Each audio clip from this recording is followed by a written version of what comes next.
Another episode of Knowledge to Currency, where knowledge is power and currency is king. I'm here with the great Dre Evans, and he's going to show us the best way to buy multifamily real estate in San Diego or anywhere in the nation. So, welcome to the show. What's going on? Thanks for having me.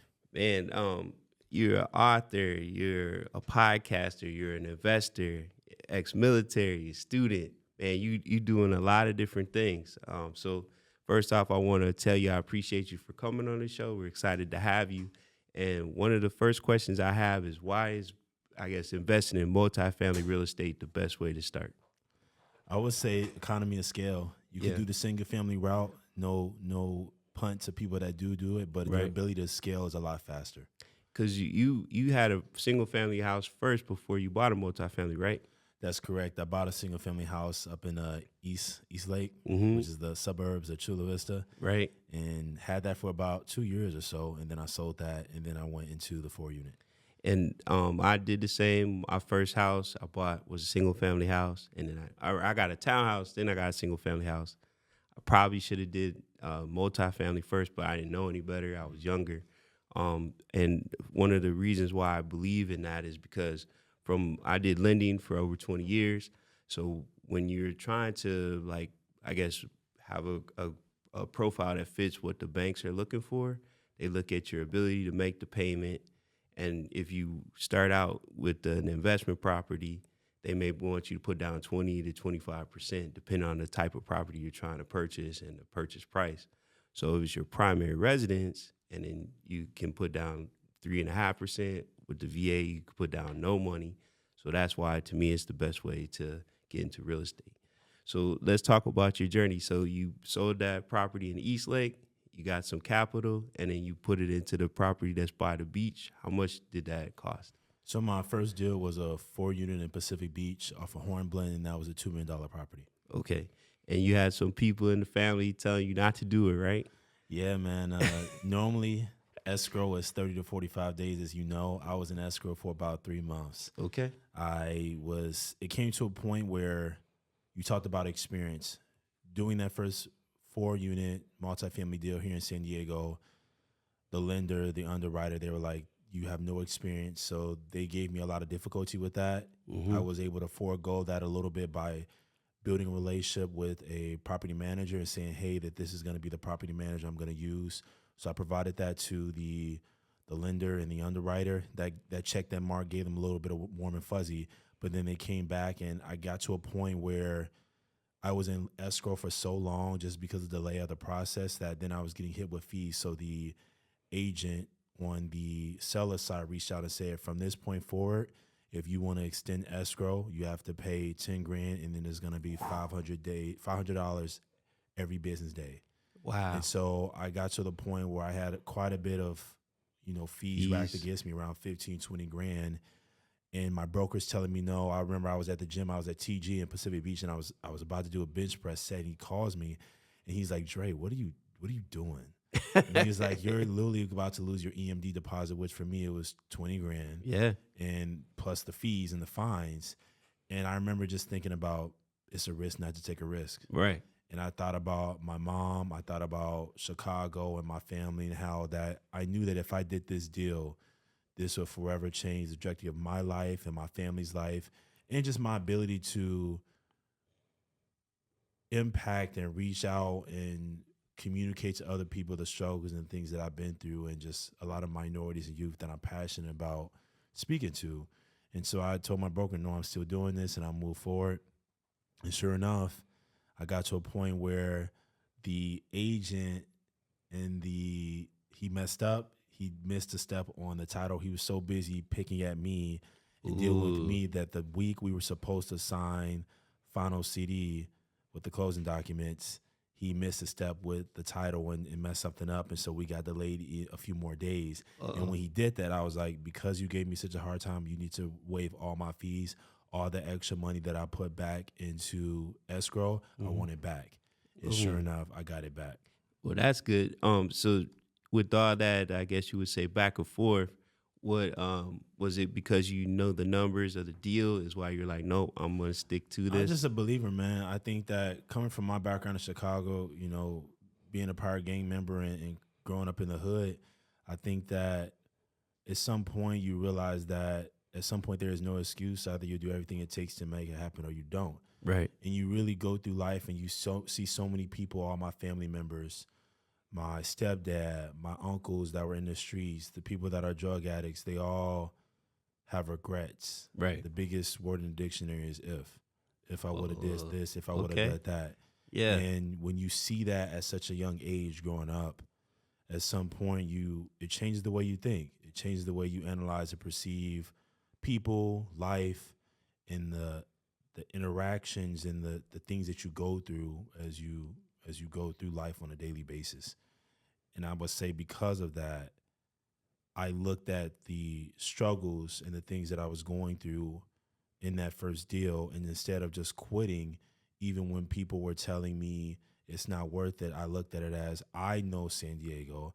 I know a specific beach. I've been here for a few years to know that it was a hot area. Right. And something in my gut was just like, don't pull out. Like, Right. don't stop. Right. No matter what everyone is saying, because if you have a chance, what if it does work?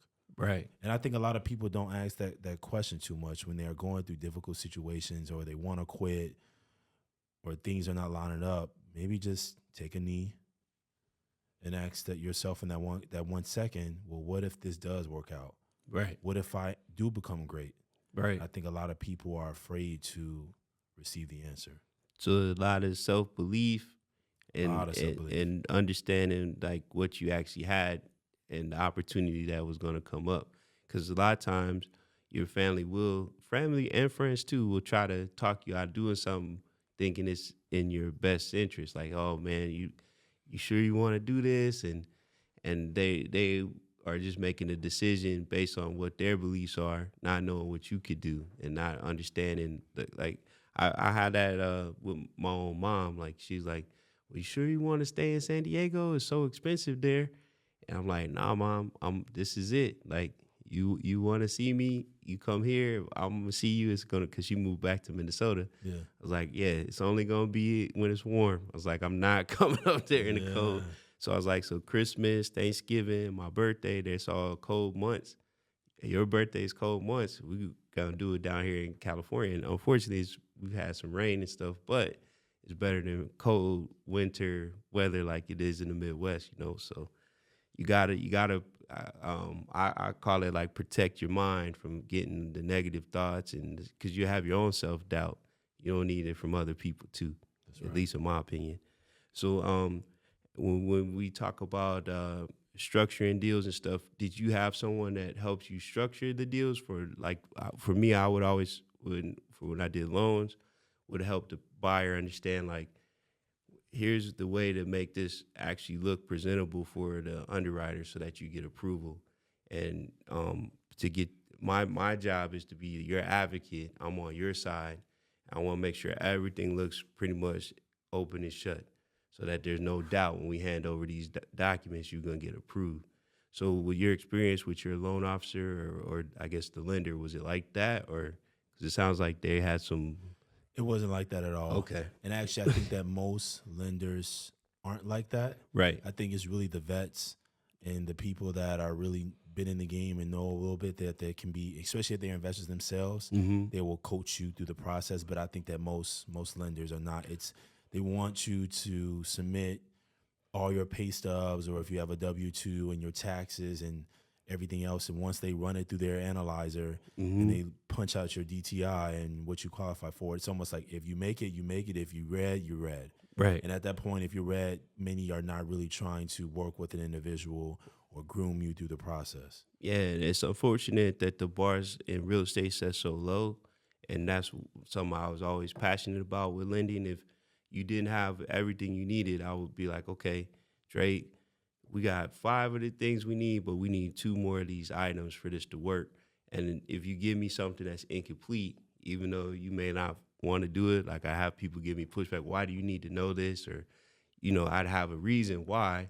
Usually if you give someone a reason why, they'll do what you need them to do to get the proper picture for underwriting. And if you get someone that just wants to throw whatever they get into the system, and it's incomplete, it's not going to work out well. And that's how you have the delays, and you got to anticipate what the guidelines are and what the underwriter is going to ask you for, so that you have letters of explanation, so that you have 6 months reserves depending on the amount of the loan amount and stuff like that, or the credit score. Like, all those are factors that they call them compensating factors, so that the system may say no, but they could do a manual underwriting and say yes. But you, like I said, I did it like over 20 years, so I know those things before we even get going.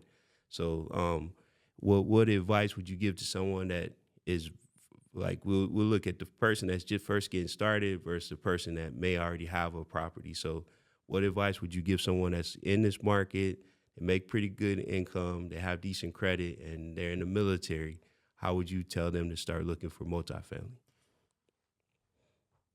For the beginner, I would say the first option is the VA loan if they're in the military. Mm-hmm. But there is a misconception to that, Sure. because even though it's zero down, that doesn't apply to every market, and that doesn't apply to every property. True. It's a little bit different when you start stepping into multifamily, especially here in Southern California, Sure. because whatever that debt service is, they're going to want 2 to 3 to 4 months worth of reserves on that debt service. True. And when you think about that, you're going to have about $100,000 to make that happen. So that alone, speaking to vets here in San Diego, that's what qualifies a lot of vets for getting a 3 to 4 unit here in San Diego. Okay. But that is an option. That's the transparency with that. There's also the FHA 3.5% down. You can go get a duplex for $850,000 to about 1.3 here in San Diego. But let's just say on average it's $1 million. That's $35,000 to get you an FHA 3.5% product. And obviously they have the new product that they rolled out, which is 5% down. So those are your low down payment options if you're a beginner and you want to get started in terms of funding your first real estate deal. There's also private partnerships. You can also borrow that money, that 3.5% down or that 5% down. Let's say you don't have it, you can borrow that. Again, as you come into the game, I found now it's more of a matter of just doing the diligence to educate yourself in multifamily real estate, and then being active and proactive in finding deals. And now figuring out a way to just bring the capital. It's really the capital part is the easier part that I'm realizing. I know that sounds weird. I know a lot of people get tripped up on the money, especially when you're starting out. But really, as you are in the game for a little bit, you realize that you have a lot of unique ways that you can find the capital. Let's say you borrow that $35,000, $50,000 from a friend or another investor. You give them a little equity ownership, and then later when you stabilize the property, you can refinance in a year, 2 years, and you can pay them back. Okay. In that same vein, if you're a beginner, if you're going to do multifamily, read everything you can about multifamily real estate. That's My Property, which is my book. I'll definitely plug that. It's done really well, Amazon bestseller. And there's plenty of other books that you can look up on Amazon that are multifamily focused. There's BiggerPockets. Listen to all the BiggerPockets podcasts or whatever it is. They're me. There's David Lindahl. There's so many. Michael Blanc. He has his podcast that talks about multifamily real estate. There's so many different operators, so many different things that you can listen to that can get you educated. And then from there, you just act. Now, if we go to the other side, and for, let's say you have a deal or two under your belt, at that point, it's really you just capitalizing further on what you already did. Taking the cash flow and the equity and the tax knowledge that you've had from owning a multifamily asset for a year or two and trying to catapult that further. The first thing I would do is make sure that you have property management in place. People have different opinions about that, but in my opinion, experience, I definitely would say you want to have a property manager in place, because that's what allows you to scale.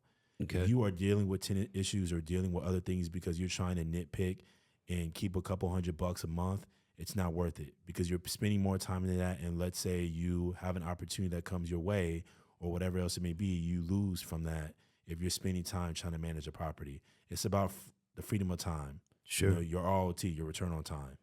So put the property management in place so you can look forward and scaling your business. That's the first thing I would do if you already have a deal or two and you're trying to grow. Then at that point, you need to be very intentional and focus on your ROC, your return on capital with your relationships. Okay. And your communication. So then start going to all these real estate networking events, join these masterminds, build genuine relationships with people. There are many CRMs or other things you could do. You could set a reminder on your iPhone, follow with that person every week, every 2 weeks. I have an Excel sheet that I generated, and based on people I meet, these are my targeted people Okay. that I think that are beneficial. Because I get it. It can be overwhelming. You're going to all these events, you're meeting all these people. You can have those people follow you on social media and they can see what you're doing, but you need to narrow down and be specific, just like learning the game, Right. instead of reading everything on real estate. Once you have that list identified, you need to be very aggressive in how you reach out to them. Okay. Add value to them. Look at their social media. Look at their website. Continue to provide connections to them if there's things that they're looking for. Try to do that once a week, twice a week. Build those relationships. Start paying to get them coffee or hanging out outside of a real estate setting. And then next thing you know, when you build that rapport with them, now you can open the door to either do deals with them from a partnership standpoint, or they might provide capital, or they might provide a connection to a connection that can get you where you need to be to fund your next deal or provide you your next deal. Those are the type of intentional steps I will make for someone that is intermediate in nature and that wants to scale their multifamily portfolio.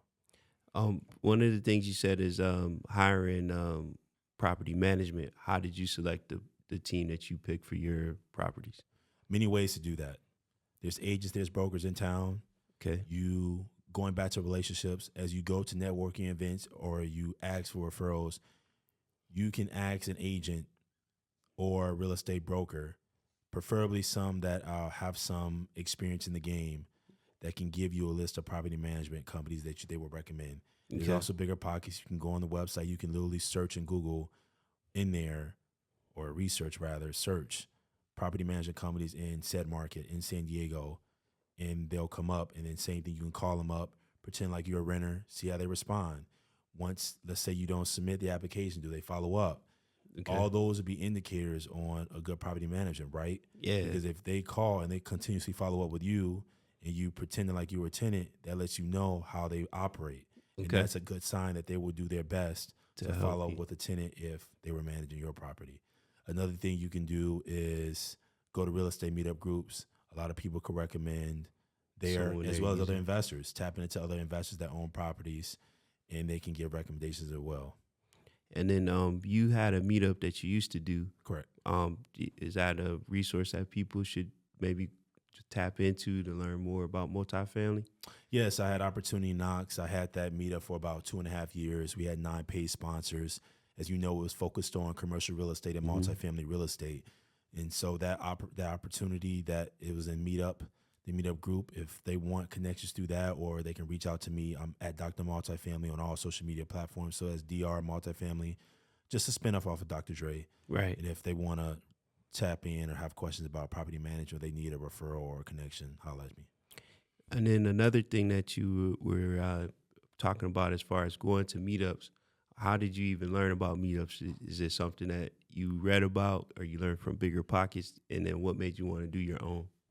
I just did research. I think also to listen to podcasts. At some point I heard about meetups, and so I never met someone that did a meetup, Right. but I just went on Google and I found this place called meetup.com, and there was an Meetup's app for good. it. Yeah. And I joined it, Yep. and then I just started researching real estate. And then the next thing I know, I saw there was like San Diego Reen and SDCIA Mm-hmm. and Beers and Deals. Yep. And Shout out to Rich. I started to join all of those and go to the events. Going And to then the that's events. where my mind expanded further. Yeah, and I agree with that. I think at first, if you don't know what you're doing, you don't want to just throw a meetup because you don't know what's going on. But as you start to you get your name in the scene and growing your own brand, it's good to have your own meetup. Right. And that's, I wanted to thought, at some point I heard about, it's probably through the podcast again, just educating myself constantly. I had a mentor that always told me to be a steward of education. Mm-hmm. And because the best leaders and the best business professionals all read. Yeah. I found that interesting that they all had that in common. Millionaires, billionaires, that's all of them. I needed a thought leadership platform. Right. And it was between this and the podcast. I said, okay, I'm going to do both. I'm going to start the podcast and I'm going to do the meetup. And there was someone at the time that had created Opportunity Knox they had it for about a few months. Yeah. And they weren't doing as many events. Okay. And I built a relationship with her, and she approached me and she said, hey, Dre, I know you expressed when we first met that you wanted to start your own meetup. I don't have much. This is not a big ecosystem yet, but at least you would come in starting with maybe 15 or 20 solid People. people. Yeah. And so there was no logo. There was really no branding to it at all. Yeah. And I'm like, okay, I'll take it. And so Yeah. from there, I took over Opportunity Knocks as the president, built up a team of loyal people. So shout out to Cam and Jasmine and Sasha and everybody there. And from there, built a logo, built a brand on it, had 9 paid sponsors. Parking was covered, drinks was covered. We had the Monterey Hotel, as you Yeah. know, and it expanded fast. And we had on average 80 to 100 people at each event. Yeah, what's funny is I had always heard of you and I knew about the meetup, and then finally I went and met you. But I had heard, hey, you got to go to Opportunity Knock, and then finally I was like, yeah. But every time either I had another event I had to go to, and then finally the stars aligned and we met. Now we're homies, so that's cool. Now we're homies. No, but I think that's definitely a good. With all the other gyms, that's a really good gym, because if you're trying to make a name for yourself in whatever community you're in, San Diego, whatever, you become an instant authority by hosting an event, especially if you do it right. And that's the key. Like, yours is definitely done right. Rich does his right. We do ours as well. So I think that's a definite way to separate yourself from every other real estate professional, every other mortgage professional, every other escrow professional, because you host that event and you kind of get to know people on a personal level than just mostly business. Mm-hmm. And then you want to like the people you do business with too. And as you get older, I mean, the sooner you learn that, the better. That's right. Let's talk about your books. So we got Prove Them Wrong, That's My Property, and Legal Wealth. Tell me what's your favorite out the 3. That's tough. I will probably say Prove Them Wrong. So Okay. many of us has heard of David Goggins' Can't Hurt Me book. Yep. He's a New York Times bestseller, seal that has broke many records. Same publisher, Scribe Media, Lioncrest rather, published Prove Them Wrong, which became a Wall Street Journal and an international bestseller, Barnes & Noble, Amazon. It did fantastic, did great. Right. That's probably my favorite because that is literally a very deep, adversity-written, motivational manifesto, really teaching people to answer the question of who am I? Right. I think a lot of people are going through life, especially in this age with social media, and they're trying to figure out who they are. Right. And there's a lot of questions with that. There's anxiety, there's depression, and whether you are going through adversity or problems at home, in a marriage, in school, in business and life, this applies to that because I'm narrating, okay, here I am joining a gang, one of the most notorious gangs in the South Side of Chicago, committing criminal acts, surviving drive-by shootings, how I escape it, how I end up going to the Naval Academy, getting in, barely making it the first year because I wasn't smart enough, getting my ass in gear to study and harass these teachers and be in their face every day, still trying to balance the Chicago stuff in me that I learned in the streets as a South Side, and now being groomed in this Ivy League institution to be a naval officer, then majoring to engineering, graduating at the top of my class, being a President Truman Scholar, being an MIT Scholar and Fellow, and then you somehow, some way in that process learn that you love motivational speaking and giving back to minority youth. Now you're traveling all around the country to give back to youth, and that opens up a perspective. In the midst of that, I've got my family and friends that are being killed, how you process death, how you process grieving. You've got a stepdad that's physically and emotionally abusive to my mom. How do I deal with those struggles and traumas? So that relates to those people in the book. And then you go out in the world, you're discussing all these tactics that you learn on reading, on how you got into that, how you lead people effectively. So there's a lot of nuggets that people can go through it. But I'm essentially arguing the who am I piece. But the other big theme of that book is arguing that gangs are good. Okay. Gangs have a negative rep. I understand. Everyone thinks that they think street gang. And I get it, especially in the US, but if you go in other countries, some gangs are good. Right. Some gangs run the village or run the society and contribute to it and look out for everybody. And really, if you think about it, gangs is just another word for a tribe Right. or a group. And Right. so the military, colleges and universities, sports Oh teams, yeah. real estate clubs, Police officers, police officers, sororities, fraternities, nurses. they're all gangs. Right. And every gang shapes you, who you are, good or bad. Right. The people you meet, the experiences you go through. And so I argue, join as many gangs as you can in life. Mm-hmm. They will help shape and answer that question of who am I? So that's prove them wrong. That's My Property was birthed when I got into real estate. Nice. The author in me, you find a need and I have to answer and provide that.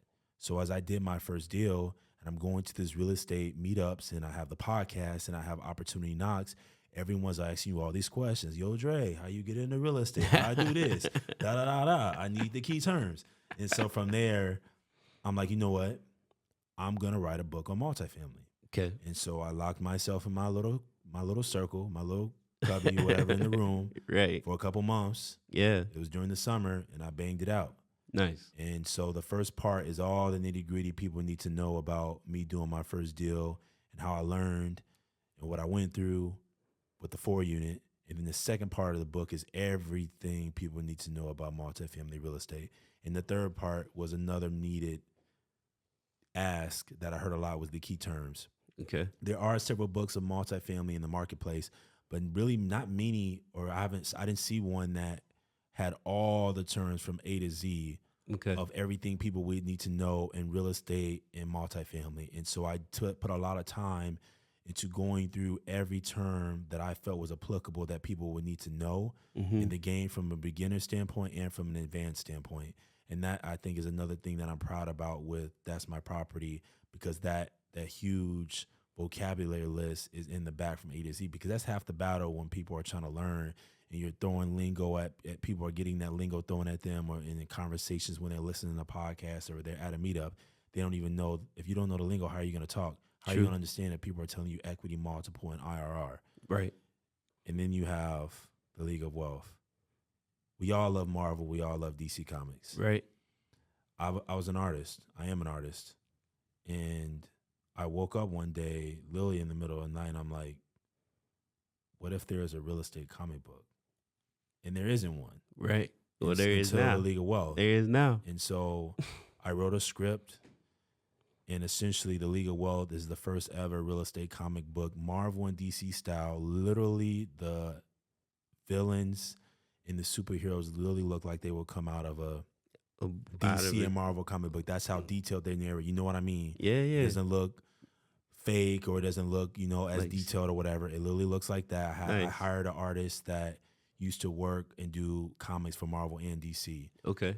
So he did that, and it basically would teach youth, young adults, beginners how to buy their first multifamily property, but through comics. Okay. So all the villains represent problems and things that you arise for with the villains. There's like Sinister U that stands for utilities, and Maintenance Man, and they all look gruesome. And then Capital Skull is the lead villain that's on the front of the comic book, and he represents the biggest challenge of the all, is raising capital. And defeating him in Enterprise City is where it takes place, almost like a Gotham feel. Yeah. And there's a curse. Michael is the main character, the main villain, and the main superhero, rather. Mm-hmm. He has a girl that he falls in love with, and so that story is narrated throughout the comic book, how he tries to win her heart. He's in college at Nice. Enterprise University in the city.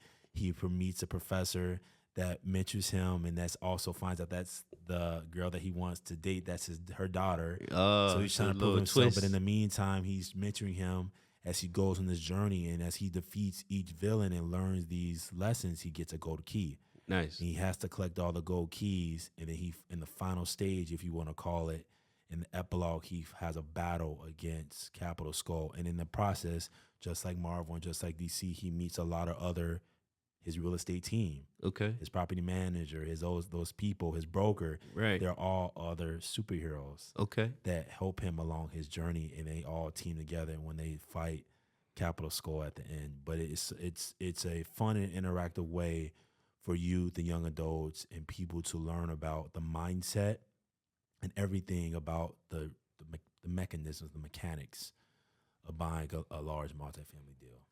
I made an observation. Now, all three books are amazing, but I'm telling you, man, this seems like your favorite one. I ain't gonna lie. Like, you lit up as soon as you started talking about that book. So it's very creative. I think it's brilliant how you brought it all together, and something that you could teach your kids about real estate, and they'll have fun learning about real estate. Because a lot of people have, I guess, a misconception. Real estate sexy.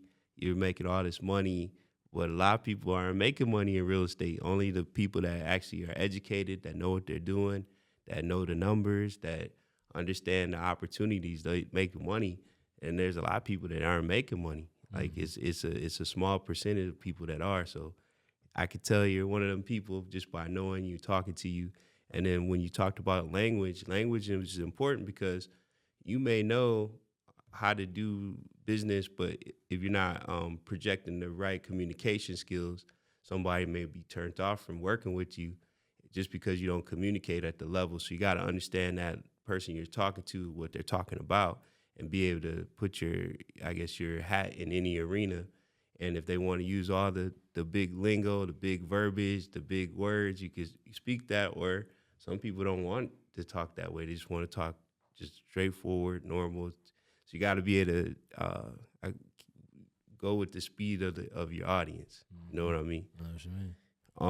And then as far as like events that you got going on right now, we mentioned the deal that you got in Pacific Beach when you did the syndication. Let's talk about that. Yeah, so that one was with two other partners, actually three other partners, building 29 plus units off of Feldspar in Pacific Beach, about 0.7 miles, literally from the beach. Yep. 12,600 square foot lot. There was a 3-bedroom house there and a 2-bedroom house. Scrapping that out and building 29 plus units Nice. in about 3 years. Nice. And then you were raising capital for that. All the capital is raised now? Raised all the capital for that, closed the deal. Cannot speak a lot about that deal right now because we are currently in it, but I will share that much. Okay. And then any other projects that you got going on that you can speak about? Yes, still aggressively hitting buy box 1, and that's 2 to 20 existing units and multifamily units in San Diego. And then buy box 2 that I'm even more aggressive on is this whole ADU play in complete communities, buying a single family home up to 3 unit on a 7,000 to 14,000 square foot lot, preferably alley access, preferably RM zoning or certain commercial zoning that you can build 14 units or less. Ideally 14 units or less, because once you hit above 15 units, you need an on-site manager.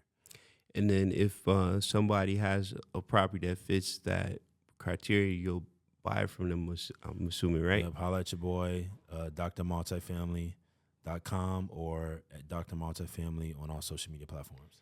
And then are you doing coaching?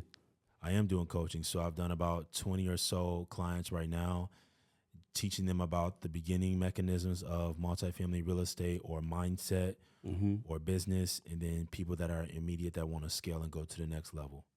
And do you have any announcements that you'd like to tell the world on the episode before we close out? Yeah, like I mentioned, if they have any other questions, they need any resources, they want to receive coaching, or they have questions about the books, all the books are on drmultifamily.com or my social media. They can go to the top of my page and my links. All the books are there. Prove Them Wrong, thebook.com also has all the books. And we discuss consulting. If they want to partner with me on a deal, they can hit me up there as well. If they want to invest in a deal, they can hit me up as well. And if they have you want to come hear me speak, I do a lot of speaking. I'll be traveling a lot around the country this year. I took a year off because of the books. Okay. I'll be in Miami speaking with The Rock and nice. In the first 2 weeks of May. Nice. And so I've got a lot of YMCA called me today to go speak.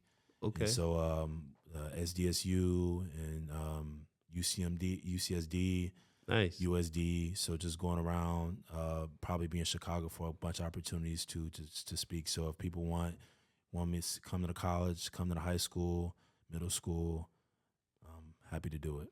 You know, like that's the best way to make money is speaking, right? It's good. It's good. Because you got to think. So I went to an event in Vegas, and Gary Vee spoke, Ed Millett, and the guy that hosted the event, I know him. So he was telling me like, oh, I had to pay him $250,000 to speak. I had to pay him $200,000 to speak. These guys are speaking less than an hour. Yeah. And like Ed Millett, he spoke, and then he had to leave the event and go speak somewhere else. So he probably made $500,000 in 2 hours. Yeah. So sick. I could see you on stage, man, making a big check. Sick. Well, first I want to thank you so much for coming on the show. I know we had to reshoot the episode, but I appreciate you coming back. Got the bugs worked out. So in the words of Dr. Dre, just chill till the next episode, and we appreciate you, brother. Peace. Thank you, man. No problem.